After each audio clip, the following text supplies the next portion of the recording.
Okay, first question.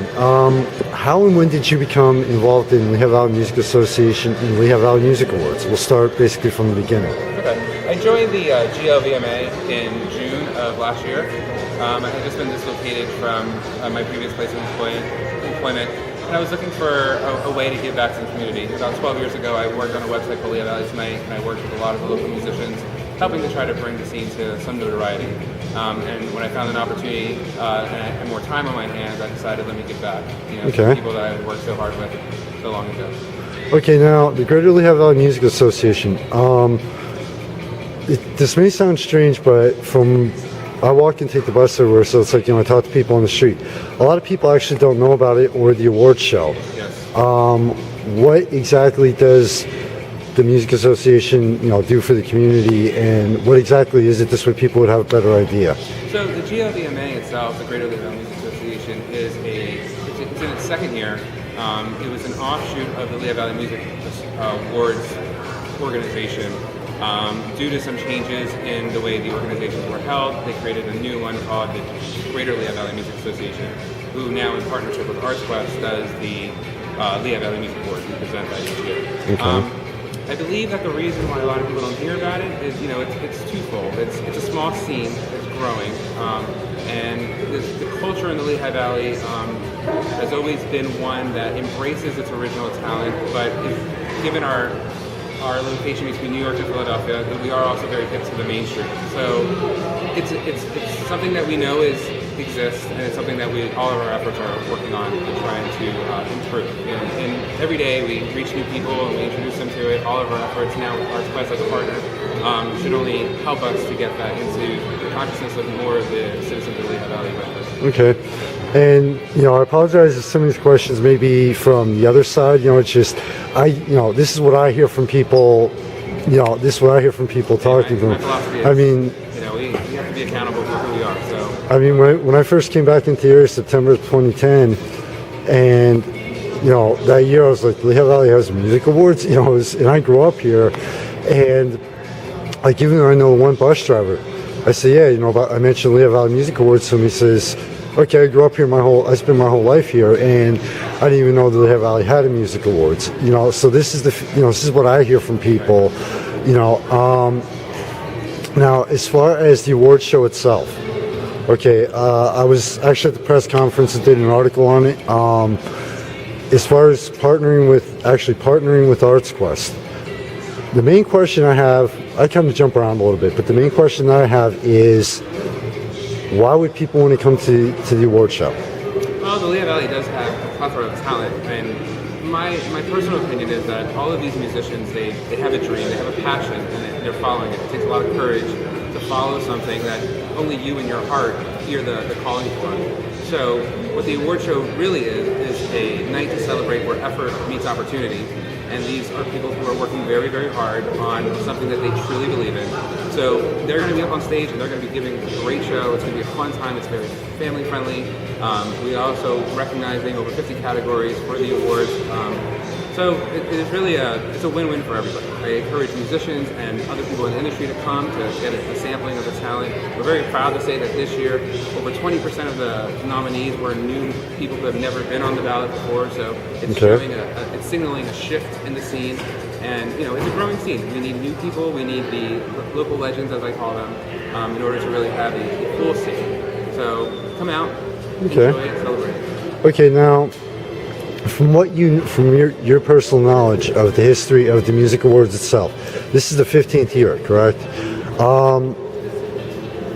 Over the course, just from what you've learned about it, over the course, has it really changed a lot that you know of, or is it kind of like basically the same thing year after year?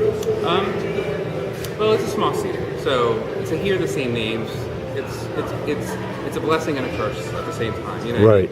I think the one thing that cannot be denied is that these names that do come up, that people are here playing tonight at the Blast Furnace, they deserve the recognition they got. People do come out to see them. They are putting in the effort. I don't think anyone can deny that, say, Craig Thatcher deserves the credit he gets for the hard work he does. Right. The guy gigs in England or in Ireland for crying out loud. So, but I think there's a lot of new talent that we have coming in. I think that this year's performers were where you see that we're doing the special honorees, so our 20-year veterans who cover bands like Poker Face, Spit Shine, 18th Hour, but then also go into Joe Mack, Brian Bortz. We have Dana Gaynor as one of our performers this year. I mean, we're covering a wide spectrum at this point. So it's similar but different is what I would say. Is that Okay. we have same names, but we're also having a lot of new names. There's a lot of people that were nominated that we had never heard of, and upon doing research, there's some talent out there. There's some new talent out there that Oh, yeah. people need to know about. Yeah, believe me, I actually started doing, the magazine actually started as a blog, and the first thing that I actually covered, just because I've always loved it and it's always been my passion, how the entire idea started was I started doing a lot of music reviews. So I'm very familiar with both the cover and the original side, and also the wide variety of music in the area. Now I'm actually going to keep this a little short this time, and next year we can always get more involved. But as far as how is this year different compared to, say, last year and years before, other than the talent? Well, this is my first year Okay. working, so I'm a little limited in that. I did go to the award show last year, but my capacity there was very limited. I worked on the technical side of it. This year, I'm the co-director of it, so I would say that what we are striving for this year is we're always looking to raise the credibility of these things. We're always looking to learn from the community, learn from previous years, and learn from feedback, from the people who work in it. And I think that this year we're truly trying to put our best foot forward, if you will. My personal philosophy is always I want to hear, and I want to understand everything that's happening, and I want to face it. I don't want to shun away from harsh criticism, good criticism, and things like that. So the one thing I can say that I'm providing this year that I'm sure was there, but I know I'm going to provide this year is accountability at a level that that is refreshing, I guess you could say. Okay. Now, now actually I'm going to go into the music industry itself. Okay, and I do this with bands, artists, authors, etc. You're very familiar with the music industry in general and how it's evolved. Things have changed over the years. Do you think that for the awards, for the local scene, for music in general, how things have changed over the years where, like even on the local scene, where things are going from like, as far as the technology and going from more like album-based to, single-based industry. I know some of the local bands, they're starting to focus more on the singles than, it's like, okay, we have CDs for our show, but it's more, even the local bands are starting to go more singles based.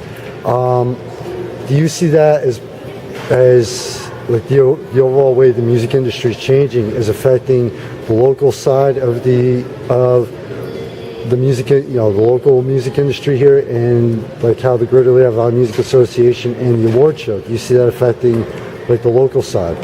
Well, I would think on a high level, I think that the internet has brought a lot of change as far as how a package of music is given, right? So we all remember our favorite albums back in the day, and you would sit there and you would just listen to them over and over again, and it would be a complete story from beginning to end. I almost miss the B-sides. Right? I mean, you do. You miss. I personally miss flipping the record. Getting to the end of it, going to the other side of that. Flipping over the tape. Yeah. Purple Rain was my first 12-inch, or my first LP that I had, followed by Slippery When Wet. Mine was Little River Band by the Lonesome Loser, to give you an idea of my age. So yeah, I still remember the first 45 I had. And then you have, like Dark Side of the Moon. I mean, talk about a complete album. That resonates with me greatly. Inagata Devita, Iron Butterfly, where side B was just one complete song. Yeah, exactly. That was a long song. So but like, I apologize for getting away from the question a little bit, but as far as like I said, how things have changed, where and also we're in the age of the independents, whether it's artists, musicians, authors. So do you see that? Like, how do you see that affecting like the music scene here in the Lehigh Valley?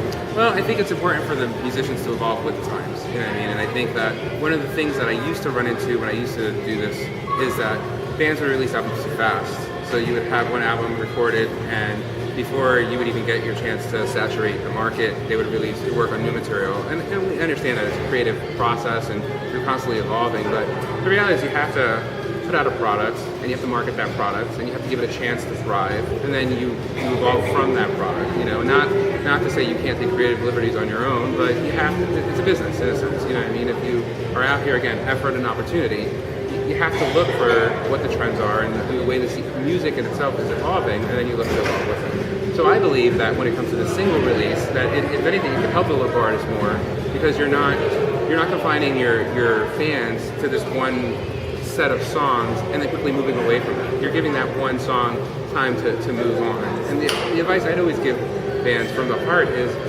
I know you're tired of playing that song, but not enough people have heard it yet. Play it. Keep playing.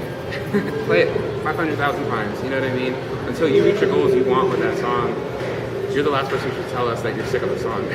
Yeah, basically, like, some goals can include making high up on the charts on like Reverb Nation is, you know, a certain amount of sales, etc. So it is actually. Now, do you think that the changes in the music industry and the way things are being produced and released now, do you see us as helping, hindering, or doing both for like local bands, no matter where they are, even if they're over in Japan or Russia? Do you see that as helping, or a little bit of both?